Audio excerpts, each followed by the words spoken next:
Caribbean সাগরের নীল জলরাশির মাঝখানে এক নির্জন দ্বীপ। বাইরে থেকে দেখলে সর্বসম সবুজে ঘেরা পাহাড়, বিলাসবহুল বাংলো, ব্যক্তিগত জেট ও হেলিকপ্টারের আনাগোনা। কিন্তু এই সৌন্দর্যের আড়ালে কি লুকিয়েছিল পৃথিবীর সবচেয়ে ভয়ঙ্কর এক নরক? $577 মিলিয়ন সেই দ্বীপ লিটল সেন্ট জেমস আজ বিশ্বজুড়ে পরিচিত পেডোফাইল আইল্যান্ড নামে। আবার অনেকে চিনেন অ্যাবস্টেইন আইল্যান্ড হিসেবেও। তবে প্রশ্ন উঠছে, এত বছর ধরে কিভাবে চোখের সামনে এমন বিভীষিকা হয়ে টিকেছিল যা দেখল না কেউ। 72 একরের এই দ্বীপটি 1998 সালে কিনেছিলেন মার্কিন ধনকুবের জেফ্রি অ্যাবস্টেইন। বাইরে থেকে ছিল অভিজাতদের অবকাশ যাপন কেন্দ্র, বিলাসী ভিলা, সুইমিং পুল, শিল্পকর্ম, দামি আসবাবপত্র।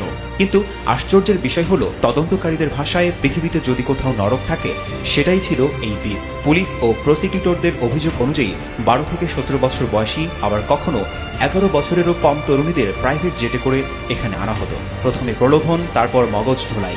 একবার ঢুকলে আর বেরোনোর কোনো অনুমতি ছিল না এখান থেকে। অ্যাবস্টেইনের সহযোগী ও সঙ্গিনী গিলেন ম্যাক্সওয়েলের বক্তব্য আরও ভয়াবহ ছবি তুলে ধরে। তার দাবি, দ্বীপটি ছিল একেবারে খাঁচার মতো। মেয়েদের বন্দী করে রাখা হতো, দিনের পর দিন চলত শারীরিক ও মানসিক নির্যাতন। অপ্রাপ্তবয়স্ক মেয়েদের দিয়ে বডি ম্যাসাজের নামে শুরু হতো নির্যাতন। পরে তাদের পাঠানো হতো তথাকথিত বিশেষ অতিথিদের ঘরে। 2001 থেকে 2019 সাল পর্যন্ত প্রায় 2 দশক ধরে শত শত শিশু এই চক্রের শিকার হয়েছে বলে অভিযোগ উঠেছে।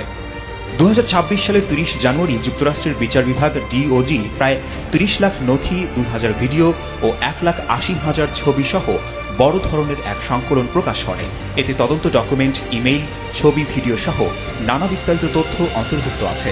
বিজ্ঞানী স্টিফেন হকিং, ইংল্যান্ডের রাজপরিবারের সদস্য প্রিন্স অ্যান্ড্রু, বিনোদন জগতের Michael Jackson, Leonardo DiCaprio, George Lucas, Jason Richards, Kevin Spacey, Bruce Willis, Daniel Wilson থেকে শুরু করে অনেক নামী ব্যক্তিদের আনাগোনা ছিল এই দ্বীপে। 2 মার্কিন প্রেসিডেন্ট বিল ক্লিন্টন ও ডোনাল্ড ট্রাম্পের নামও রয়েছে এই তালিকায়। এমনকি বিল গেটসও সেই দ্বীপে কয়েকবার এসেছিলেন বলে নথিতে উঠে এসেছে। একাধিক কিশোরীর যৌন হেনস্থায় অভিযুক্ত ছিলেন মার্কিন ধনকুবের জেফ্রি এডওয়ার্ড অ্যাবস্টেইন। কমপক্ষে 40 জন নারী তার বিরুদ্ধে হেনস্থার অভিযোগ আনেন। শেষ জীবনে জেলে বন্দী ছিলেন জেফ্রি। 2019 সালে 63 বছর বয়সে রহস্যজনকভাবে জেলেই তার মৃত্যু হয়। শোনা যায় জেলে আত্মহত্যা করেছিলেন জেফ্রি। তবে আজও অ্যাবস্টেইনের মৃত্যু রহস্য কাটেনি। কি বুঝলেন? যাদেরকে আমরা আইডল হিসেবে মানি, তারাই যদি এই সব কুকর্মের সাথে লিপ্ত থাকে, তাহলে তার অনুসারীরা কি করবে? তো ভিডিওটি সবাই বেশি বেশি করে শেয়ার করবেন এবং সবাইকে দেখার সুযোগ করে দিন। তো ধন্যবাদ সবাইকে।